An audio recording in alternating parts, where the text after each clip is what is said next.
Hello and welcome to Sectors Up Close. I'm Elena Casas. Our focus today is on the outlook for online retail, and our guest is Christian Magoon, the CEO of Amplify ETFs, whose own fund tracking the sector has managed gains of approximately 142% over the past 12 months. Well, it should be no surprise that the pandemic has been very good for online retail, as shops and restaurants were closed and consumers were forced online. This index, for example, includes traditional online plays such as Amazon and Alibaba as its top two holdings, making up 1/3 of the index. It doubled over the last year, but as you can see, hit a peak in February as it began to become more apparent that the outlook for online retail may be on shakier ground as the global economy reopens. So, will consumer behaviour change now that lockdowns are ending? Let's ask the CEO of Amplify ETFs, Christian Magoon. Christian, hello, thanks for joining us. Let's start with your take on the sector. Has the change in our shopping habits become permanent, do you think? Or will the online sector see a rebalancing as people start to leave their houses? Yeah, well, COVID was definitely a game changer. Looking back to 1999, we've seen double-digit growth of online retail, especially in the US, about 21% compounded average growth rate going into COVID. But what COVID did was really destroy that pace and increased it dramatically. It was online retail adoption on steroids and really increased the growth by about 3 times the normal rate. So we certainly saw a benefit flow through to online retail stocks and certainly the underlying sales from online retailers. However, online retail still is only about 14% of total US retail sales. Around the world, the average is about 20% market share. So we think here in the US that COVID kind of increased the adoption rate, but we're still not where we think it's going. Overall, the World Bank and other global research organizations believe online retail sales may be as much as 50% of all total retail sales within the next 15 years. So with a 14% market share rate, we think this is doubling in the next 3 to 5 years. And while COVID was great, we still see a long tail, if you will, for the growth of online retail. What trends then do you see in this space? Are some of the online retailers better adapted than others to the reopening world? Yeah, absolutely. So when you look at our online retail index that the iBuy ETF tracks, you see companies in there that embrace online travel, for example, and transportation.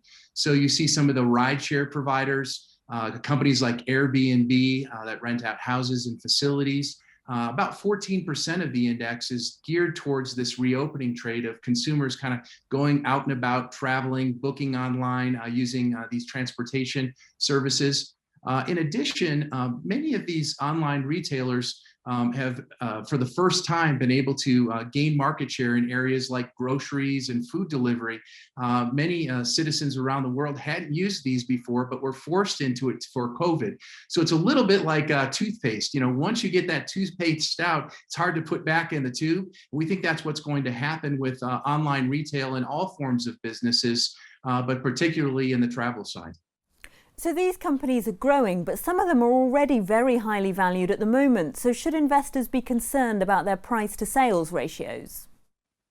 Yeah, so price to sales, many of these companies aren't as attractive, certainly, than the traditional brick and mortar. You really have to look at the growth of their sales and project that into the future. And, the market is forward looking. So this is a volatile group. You can see a certain amount of price volatility on the upside during bullish market conditions. And the same happens on the downside. But we believe online retail relative to, say, brick and mortar retailers are an interesting buy.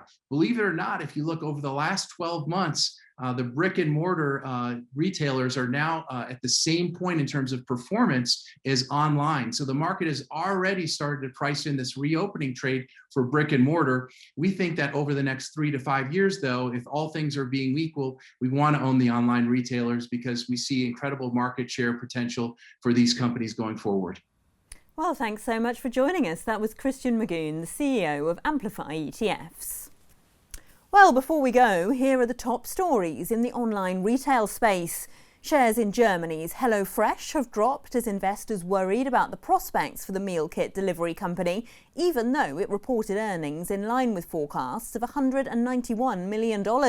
Like its global rivals, the Berlin-based company has been riding an e-commerce boom brought on by COVID lockdowns. Its shares are up 250% since the start of last year.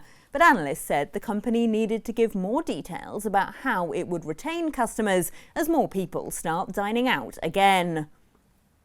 Uber has entered into a partnership with startup GoPuff to expand delivery of essential items in the US. With Uber's ride-hailing business suffering during lockdowns, the company has been expanding into delivery. While GoPuff is backed by SoftBank, delivers items such as food, alcohol and medicines in more than 650 US cities.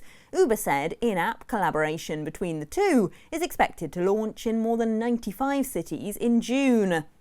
And finally, Under Armour raised its annual profit and sales forecast after reporting a 35% jump in quarterly revenue as reopening markets in the United States and Asia fuel demand for shorts, shoes and apparel. The company is benefiting from vaccine rollouts and US government stimulus checks, as well as increased take-up of outdoor exercise while gyms were closed. And that's your roundup of the online retail sector. I'm Elena Casas, and this is Reuters.